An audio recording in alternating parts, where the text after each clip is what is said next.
Mis apreciados, tengan ustedes un cordial saludo, un abrazo fraterno. Avanzamos en estas pequeñas cápsulas en relación al Evangelio eterno, al pacto dado por nuestro Padre y su amado Hijo, a la raza caída, a cada uno de nosotros. Haremos un breve resumen respecto a lo que ya hemos avanzado para en el futuro ir ahondando cada vez más en este pacto eterno que fue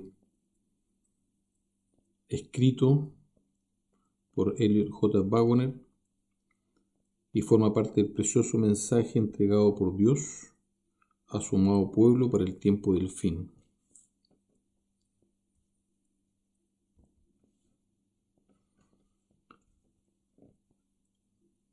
Primer aspecto entonces. Debemos tener siempre presente que el Evangelio no es algo solamente a comprender, a entender, sino que es poder de Dios. Es el propio poder del Dios eterno, de nuestro Padre Celestial, para nuestra salvación. Por lo tanto, Él es el primer interesado en que la raza humana sea salva. Vemos entonces un Dios amante, nunca un Dios castigador. Esta salvación viene solo a través del poder de Dios. No puede ser lograda a través de ninguna obra humana. Y sabemos que donde hay poder de Dios, hay salvación. Cristo mismo es el poder de Dios. Dios el Padre, el Eterno, se relaciona con su creación y particularmente con nosotros a través de su amado Hijo, nuestro Salvador. Y es entonces a través de Él que nosotros recibimos el poder de Dios. En lo particular, la salvación de Cristo se ve reflejada, explicada y llevada a cabo en la cruz de ignominia. Por lo tanto, hemos aprendido que la cruz de Cristo es el poder por el cual el Eterno salva a todos aquellos que acepten la invitación para ser redimidos del pecado. Así la predicación de Cristo y este Cristo crucificado es la predicación del Evangelio.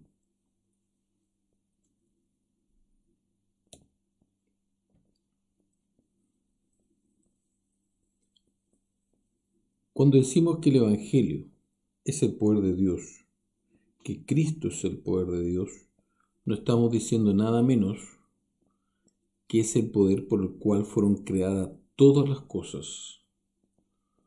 Por lo tanto, cuando predicamos de Cristo y de este crucificado como el poder de Dios, estamos predicando respecto del poder creador del Eterno, puesto en acción para beneficio y salvación del hombre. Esto es así, puesto que Cristo es el creador de todas las cosas, y todas las cosas fueron creadas en Él.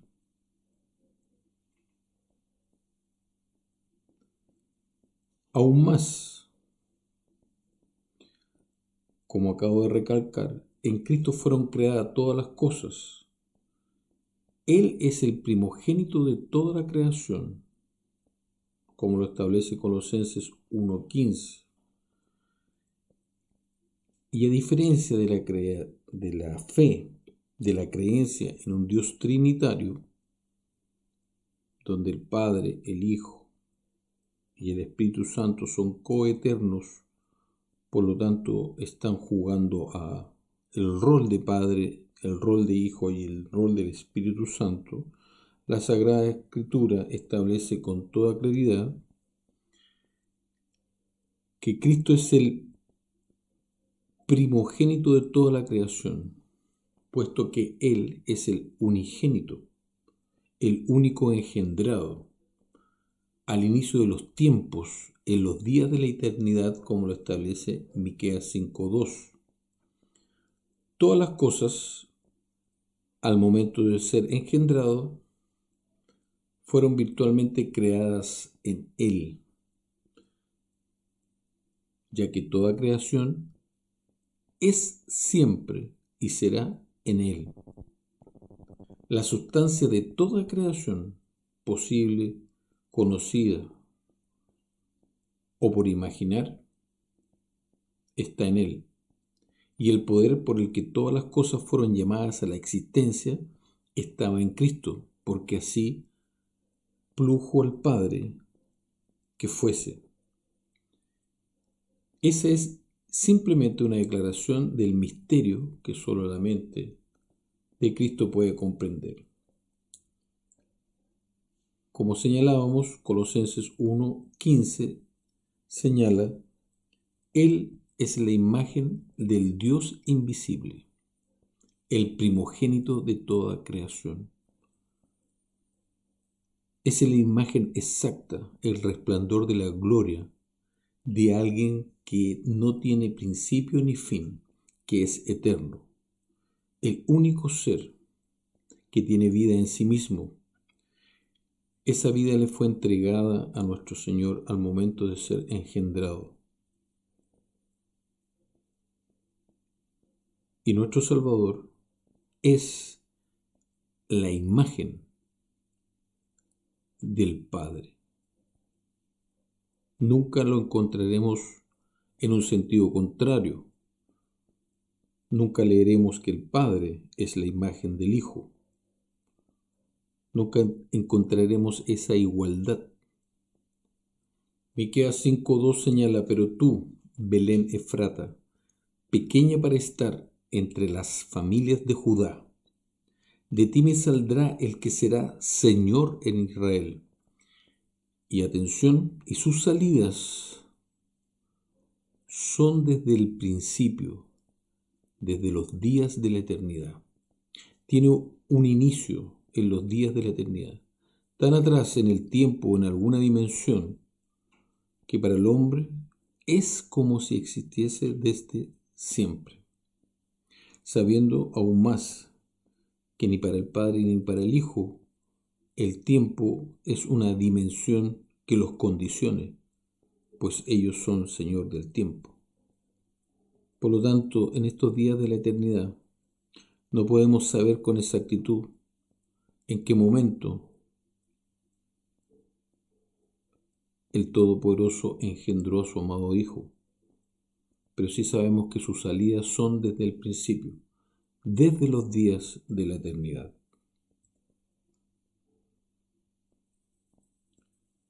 Siguiendo con nuestro resumen, hemos comprendido que el misterio del Evangelio es Dios manifestado en carne humana, siendo nuestro Señor y Salvador la imagen misma, la sustancia del Padre.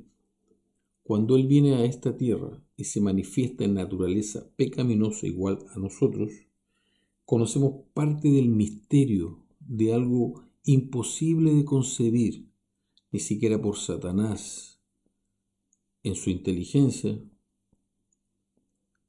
cómo Dios, a través de su amado Hijo, podía manifestarse en carne humana igual a la nuestra. Cristo en la tierra es Emmanuel, Dios con nosotros. La negación de su carácter, la obediencia suprema a la voluntad de su Padre, le permitió a éste manifestarse, al punto que nuestro Señor señaló: tanto tiempo estoy con vosotros que aún no me has conocido, refiriéndose al Padre, cuando los discípulos le dicen: muéstranos al Padre. Yeshua mostró a plenitud el carácter de su amado Padre en esta tierra.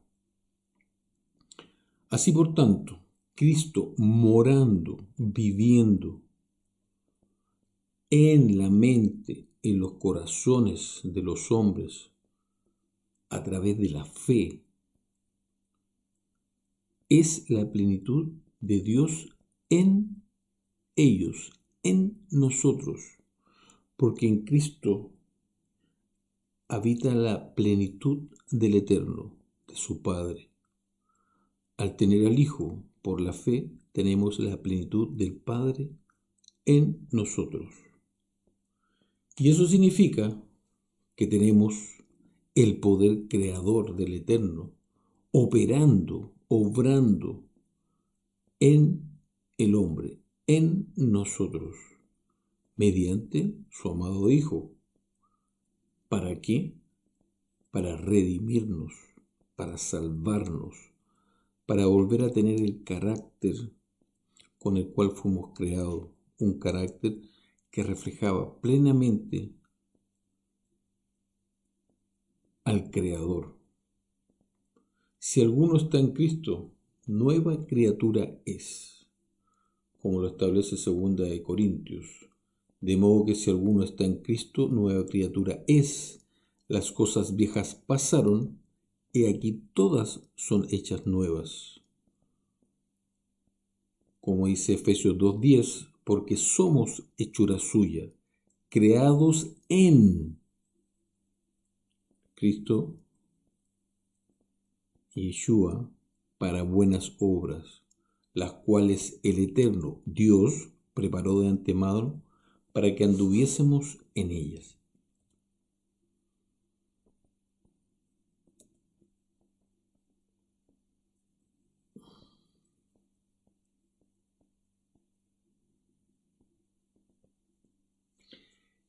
En Efesios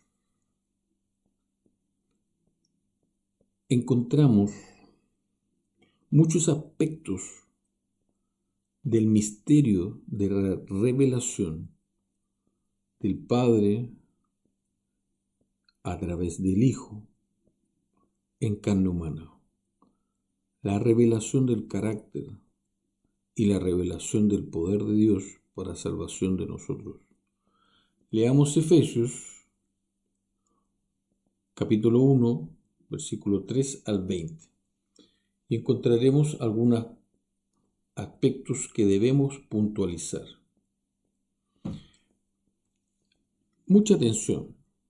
Bendito sea el Dios y Padre de nuestro Señor Jesucristo, establece Pablo. Es notable que años después de la muerte y resurrección de nuestro Salvador, Pablo no se refiere a un Dios trinitario, sino que se refiere al Dios y al mismo tiempo Padre de nuestro Señor Jesucristo. A Él comienza deseando esa bendición. Y ese Dios y Padre nos bendijo con toda bendición espiritual en los lugares celestiales en Cristo. Sabemos que todas las promesas en Él son sí y en Él son amén.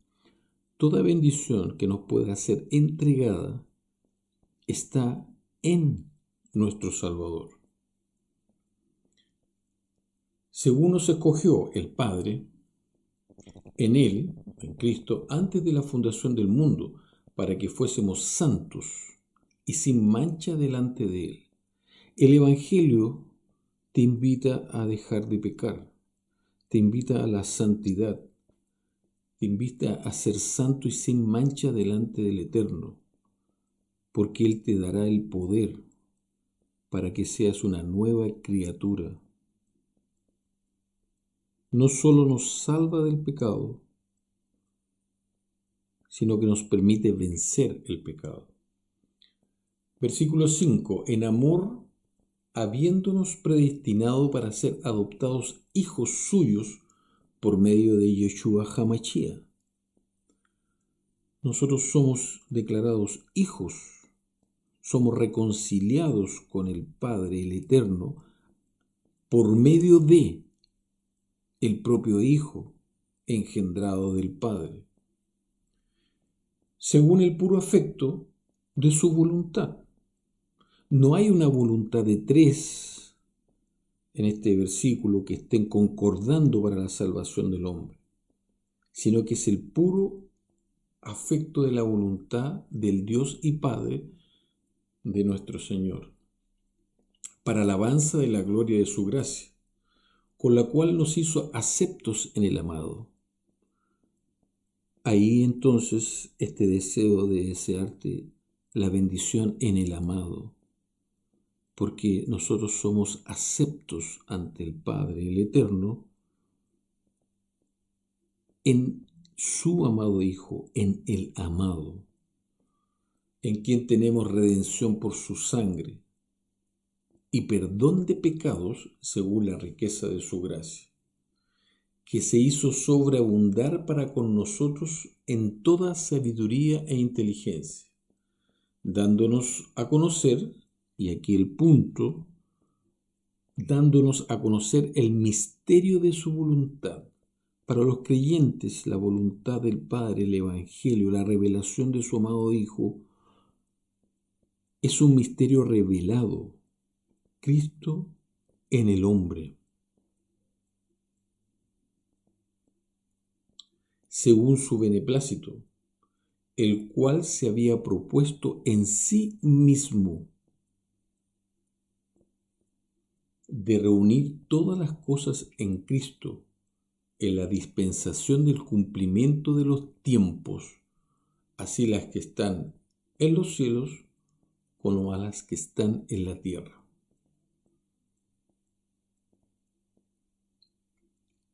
Su voluntad, su beneplácito, se había propuesto en sí mismo, el eterno, el único verdadero Dios, nos revela este misterio. Nunca un concilio de tres, el Evangelio es un concilio de dos. Y vemos que Pablo exalta la voluntad del Eterno en Efesios 1. En él asimismo tuvimos herencia, habiendo sido predestinados conforme al propósito del que hace todas las cosas según el designio de su voluntad, a fin de que seamos, para alabanza de su gloria, nosotros los que primeramente esperábamos en Cristo. En él también nosotros, habiendo oído la palabra de verdad, el evangelio de vuestra salvación, y habiendo creído en él, fuimos sellados con el Espíritu Santo de la promesa, que es las arras de nuestra herencia, hasta la redención de la posición adquirida para alabanza de su gloria. Nuestro Señor adquirió una herencia, la herencia prometida a Abraham, la vida eterna. Fue adquirida porque el hombre debía vencer, y Cristo en naturaleza caída, humana, pecaminosa, venció. No hubo pecado en él, por lo tanto, él tiene una posición ya adquirida por nosotros, y a nosotros se nos da el Espíritu Santo de la promesa para ser sellados y alcanzar el estatus de Cristo, vencer el pecado. Porque la naturaleza humana pecaminosa no puede heredar la vida eterna. Una vida eterna debe ser poblada por seres eternos, en el sentido de la vida entregada por Dios. Estos seres que han de alcanzar la eternidad porque Dios les dará su vida eterna, deben ser justos, rectos y santos, en plena concordancia con la voluntad del Padre, con su santa ley.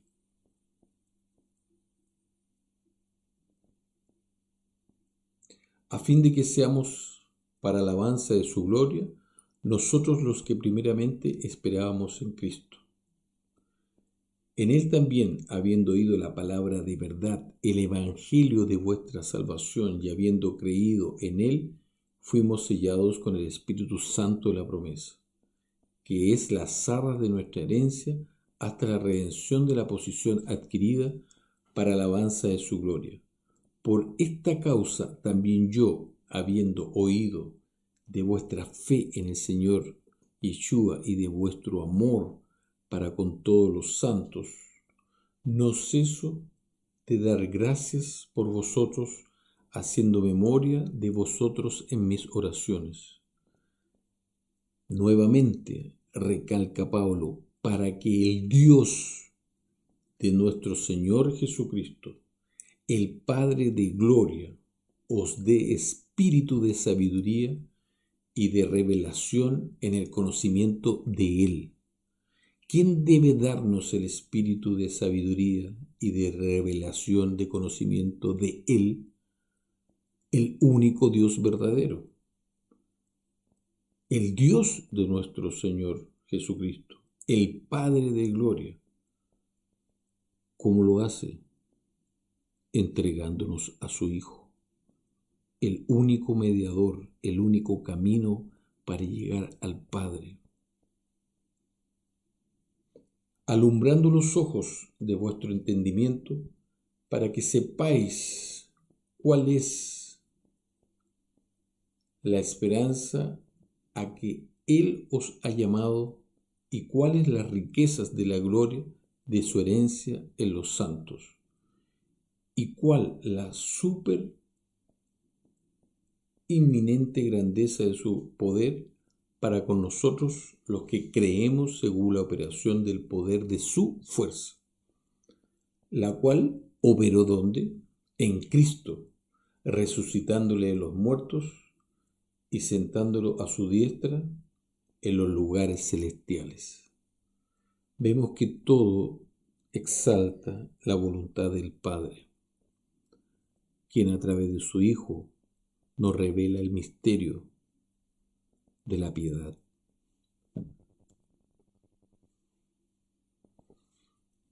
Extractemos entonces algunas ideas de Efesios. Todas las bendiciones nos son dadas en Cristo, en el amado, puesto que el Padre no escatimó a su propio Hijo, sino que lo entregó por todos nosotros. Si el amor del Padre es tan extenso, ¿cómo no nos dará también con Él todas las cosas?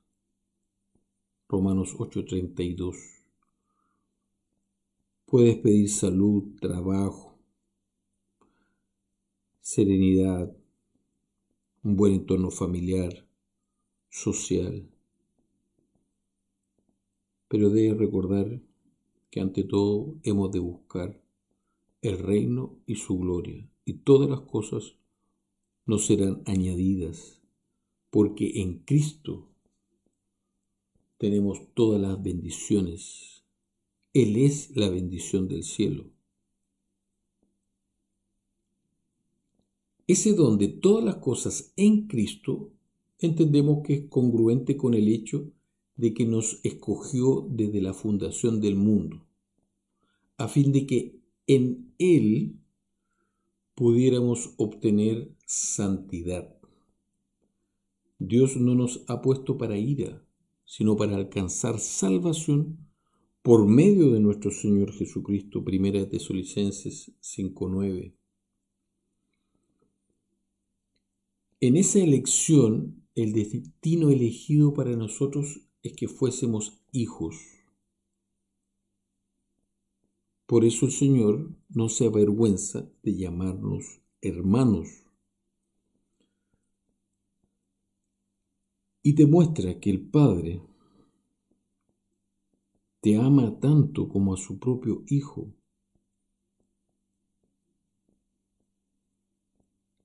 Estuvo dispuesto a arriesgar la vida eterna de su propio Hijo, y el Hijo estuvo dispuesto a entregarla por cada uno de nosotros. El Evangelio es la expresión de un amor que no alcanzamos simplemente a comprender. De acuerdo con todo lo anterior, nosotros somos aceptos en el amado. Y no solo eso, además tenemos redención por su sangre. Todo ello es la forma de darnos a conocer el misterio en el cumplimiento de los tiempos, en donde el Padre reuniría todas las cosas en su amado Hijo, tanto las que están, atención, en los cielos como las que están en la tierra.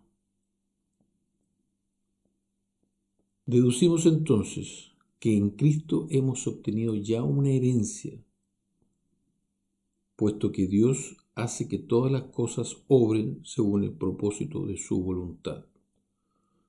Todos los que han decidido creer en el Salvador son sellados con el Espíritu Santo, al que se llama Espíritu Santo de la promesa, por ser la seguridad de la herencia prometida.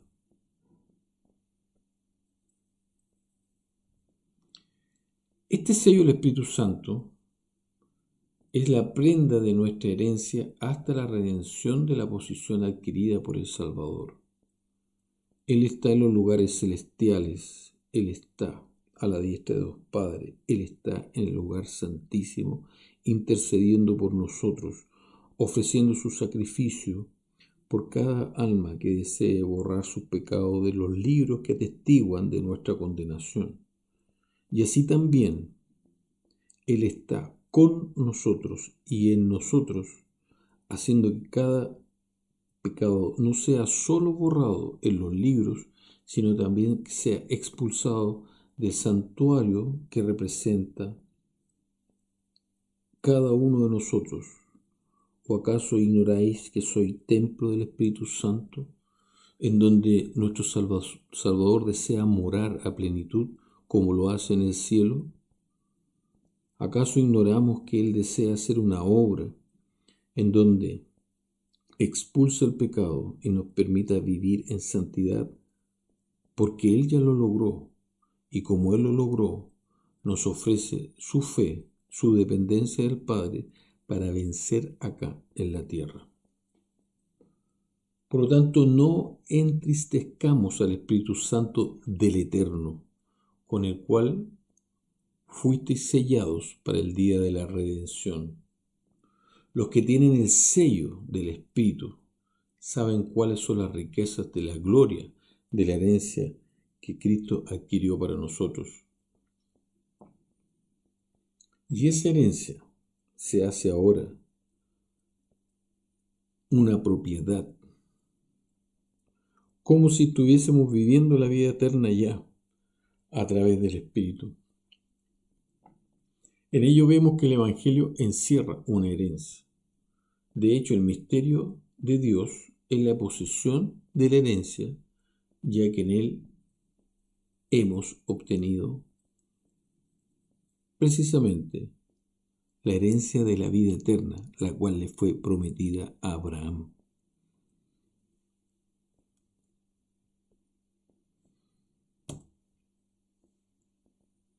Un par de palabras de Romanos 8. Los que tienen el Espíritu Santo de la promesa, estos son hijos de Dios porque son hermanos de Cristo. No solamente es su Señor, Él no se avergüenza de llamarnos hermanos. Él es nuestro amigo, es nuestro Redentor. Todos los que son guiados por el Espíritu de Dios son, por tanto, hijos de Dios. Pero al ser hijos, somos necesariamente herederos, y somos herederos de Dios. Y si somos herederos de Dios, somos coherederos con Jesucristo. Él está deseoso de que lo sepamos, por encima de cualquier otra cosa, que el Padre nos ha amado tanto como a Él, como al único Hijo engendrado, y nos da esa categoría, siendo la única criatura que se rebeló en contra de Él, nos ama tanto que nos devuelve el estatus de hijos y para ello nos entrega su Espíritu para que pueda morar en nosotros.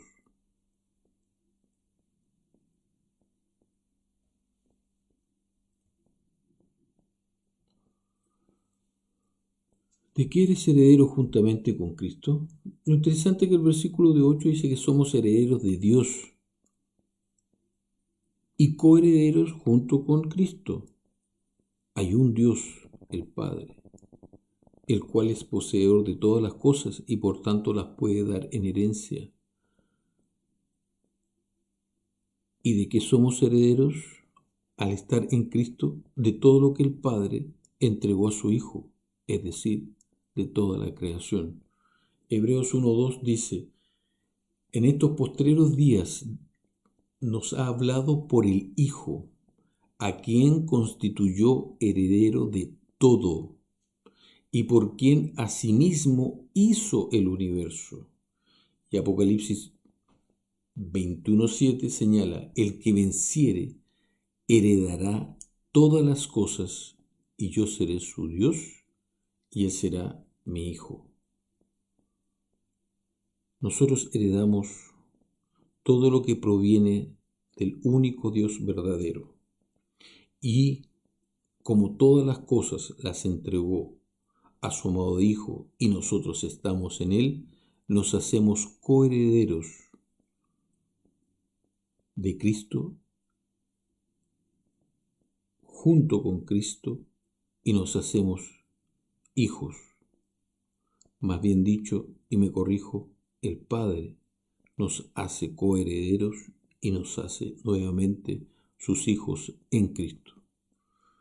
Al poseer el Espíritu poseemos las riquezas de la gloria de su herencia, y esa gloria será revelada en nosotros a su debido tiempo, en una medida que sobrepasará con mucho la magnitud de cualquier sufrimiento que puedas estar presentando hoy.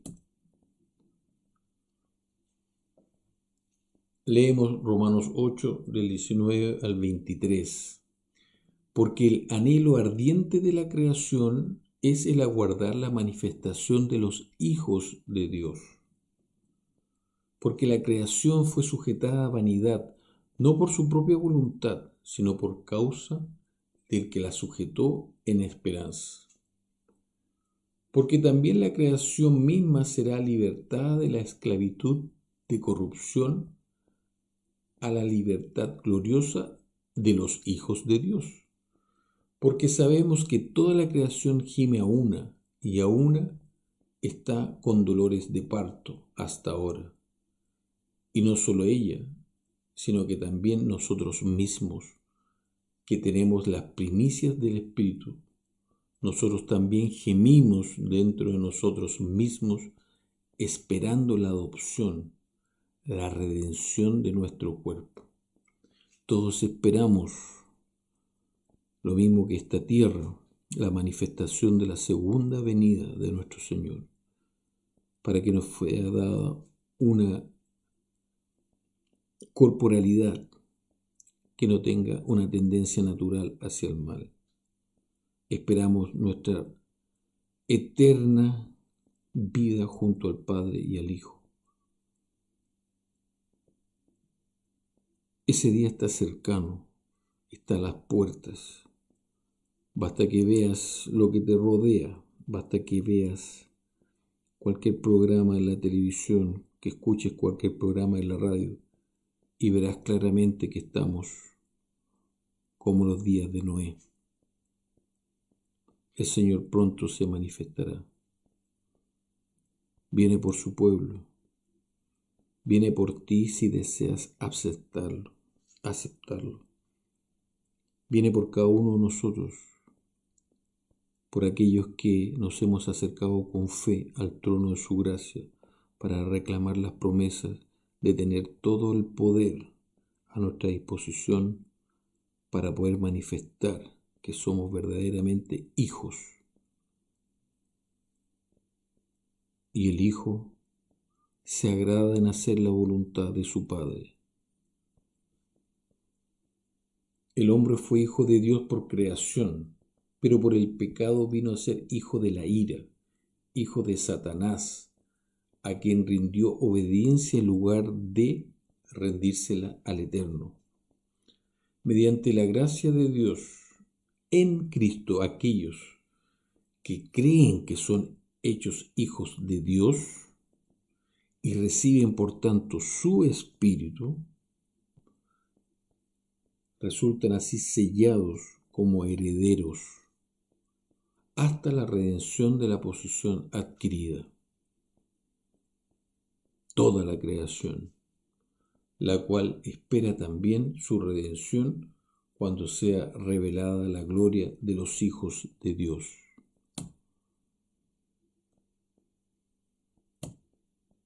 Mis hermanos, habrá una generación que expresará claramente el carácter del Padre porque tendrá el carácter del Hijo mostrado aquí en la tierra, el primer hombre que se sujetó plenamente a la voluntad de Dios, porque sus mandamientos no son gravosos. La creación misma espera que esa generación redima el nombre del Santo Padre, de nuestro Dios, de nuestro eterno Elohim. Confío en que estas palabras puedan darte luz respecto del verdadero pacto de Dios con sus criaturas. Y termino una vez señalándote que solo el Padre y el Hijo han de ser exaltados.